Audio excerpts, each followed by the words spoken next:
Welcome back नाज़रीन। ख़बरनि update जो सिलसिलो जारी है। अहम ख़बर अवां खे ॾींदा हलूं। पार्लियामेंट जो गॾियल इजलास अॼु शाम 4 वॻे थींदो, जंहिंजी एजेंडा जारी कई वई आहे। इजलास दौरान नैब तरमीमी बिल बि पेश कयो वेंदो।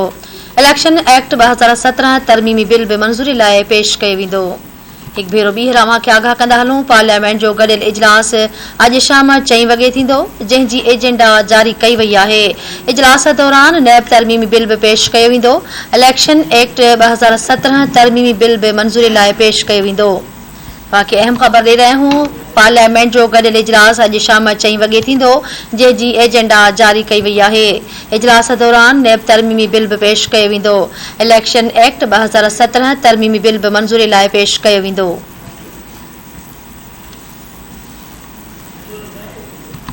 आगाह कयूं पिया। पार्लियामेंट जो गॾियल इजलास अॼु शाम 4 वॻे थींदो, जंहिंजी एजेंडा जारी कई वई आहे। इजलास दौरान नैब तरमीमी बिल बि मंज़ूरी लाइ पेश कयो वेंदो।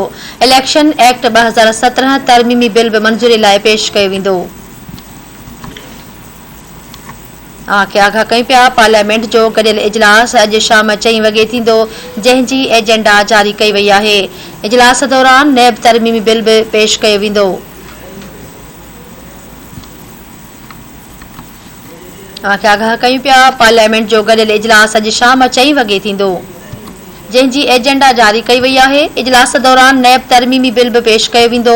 इलेक्शन एक्ट 2017 तरमीमी बिल बि मंज़ूरी लाइ पेश कयो वेंदो।